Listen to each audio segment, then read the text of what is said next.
Assalamualaikum, hai teman-teman semua. Kenalin, aku Siva Salsabila, mahasiswi dari UIN Raden Intan Lampung, jurusan Psikologi Islam dari Fakultas Usuluddin dan Studi Agama. Jadi, aku buat video ini untuk memenuhi tugas akhir dari mata kuliah pengembangan diri. Di sini aku mau review buku, so kita langsung aja ke review bukunya. Nah, jadi di sini aku mau review buku dengan judul Loneliness is My Best Friend, karya Alfi Syahrin, dipublish pada tahun 2022. Buku ini salah satu buku self-improvement, di mana buku ini ditulis seolah-olah penulis itu sedang berdialog langsung dengan pembacanya. Jadi kalau misalkan teman-teman baca buku ini, kita tuh seolah lagi diajak ngobrol, terus buku ini juga seolah ngajak kita tuh jadi temennya. Nah, buku ini itu terdiri dari 45 bab, di mana terbagi dalam 8 bagian. Jadi, dari buku Loneliness ini, si penulis itu menyampaikan bahwa kesepian itu adalah hal yang normal dan pernah dialami oleh semua orang. Kemudian dari buku ini juga, penulis mengajak kita untuk berteman dan berdamai dengan kesepian. Nah, jadi dari buku ini teman-teman, kita bisa tahu bahwa kesepian itu bukan melulu tentang hal yang negatif ataupun hal yang buruk. Dari kesepian, kita itu bisa belajar untuk mengenal diri sendiri, kemudian untuk meningkatkan value, misalnya seperti menonton podcast, atau bahkan bisa mendekatkan diri kepada pencipta kita atau Allah. Jadi dari buku ini, kita itu diajak untuk mempelajari tentang Allah, apa yang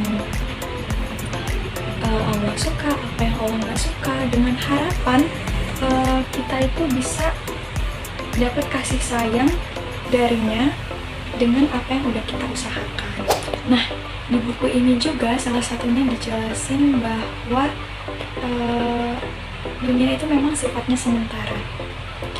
Jadi adalah hal yang lumrah apabila seseorang itu atau teman kita itu datang dan pergi. Buku ini mencoba menjelaskan kalau setiap masa itu pasti ada orangnya, dan di setiap orang yang kita temui itu pasti ada masalah. Yang perlu kita tahu adalah dia akan jadi teman yang datang dan pergi. Nah, gimana caranya ketika kita menjadi teman dia, kita itu jadi persinggahan terbaik. Kemudian kita bisa menciptakan memori yang berkesan di hidupnya, bisa berbagi rahasia atau pelajaran hidup yang terbaik. Buku ini juga mencoba memaparkan bahwa saat aku sendiri overthinking ikut menyerangku. Nah, kenapa kok bisa? Karena saat seseorang sendiri itu mereka terlalu sibuk dengan handphonenya, cenderung suka scroll sosial media terlalu lama, jadi somehow kita itu cenderung lebih rapuh, overthinking, dan cemas itu jadi lebih rentan datang. Jadi daripada kita fokus ke hidup orang lain, lebih baik kita melakukan hal-hal yang aktif yang membuat kita itu gerak atau berpikir, seperti misalkan beres-beres, olahraga, atau mungkin cuma jalan kaki aja ke supermarket, atau bisa juga dengan kita membaca buku, belajar, menulis jurnal. Nah, terus gimana sih caranya berdamai dengan kesepian?